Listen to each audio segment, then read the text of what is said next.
dito anak, malilate ka pa sa school. Mamaya.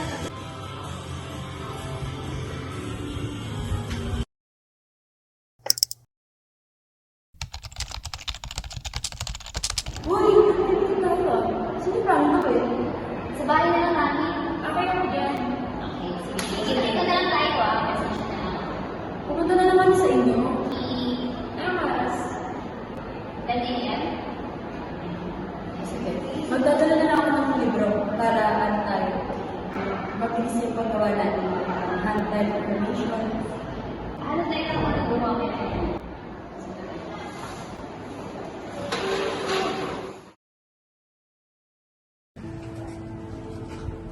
Leia, nandiyan ka na pala. Nagsisimula na kayo? May nahanap na ako. I-copy-paste na lang natin. Wag, aralin na lang kaya muna natin. Baka mali yan eh. Hindi. Tsaka na natin aralin kapag na-copy-paste na natin. Ganun din naman yun. Ganun din naman yun. Sige, ikaw bahala.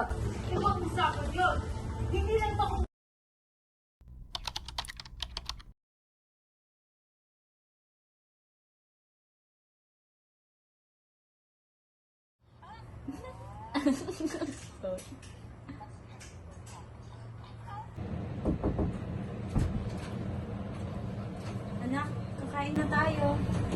Hindi ko nga mamaya po susunod ako. Sumunod ka na, antayin kita.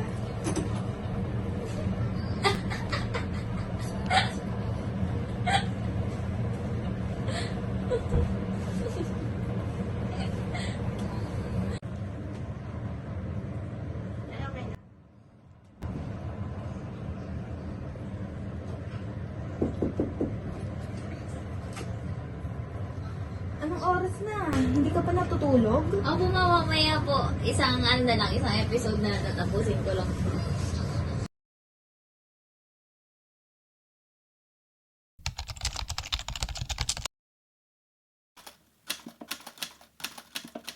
Ito pala yung anak ko sa eskwelahan. Ayun nga po, tite. Lagi siyang nagsiselfone.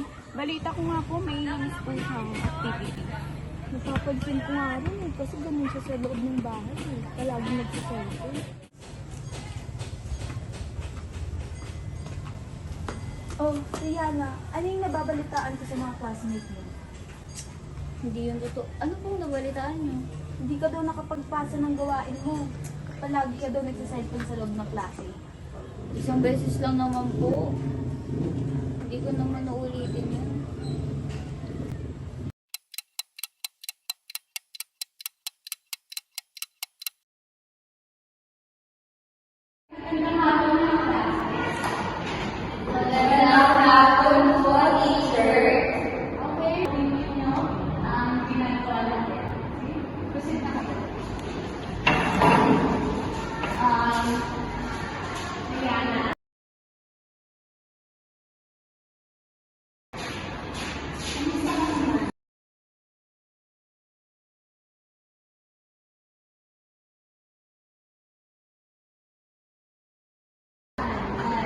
Meron ka rin grado na mababa sa isang subject.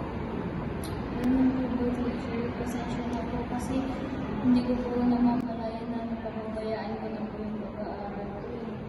Kasi lagi po akong nagsiselfone. Wala na siyang ibang magagawa mo sa grado mo. Ganun po ba, teacher? Sige po. Sige, ito ka na.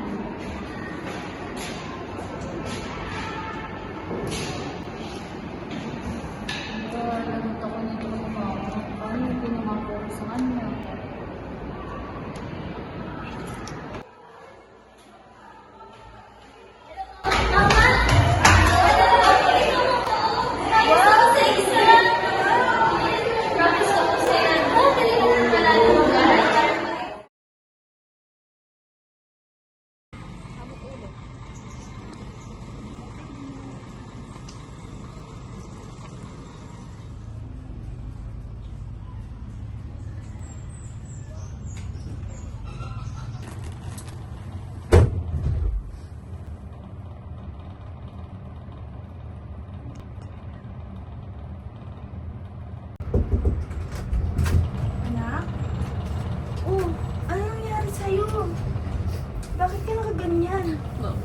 bumagsak po ako sa isang subject ko.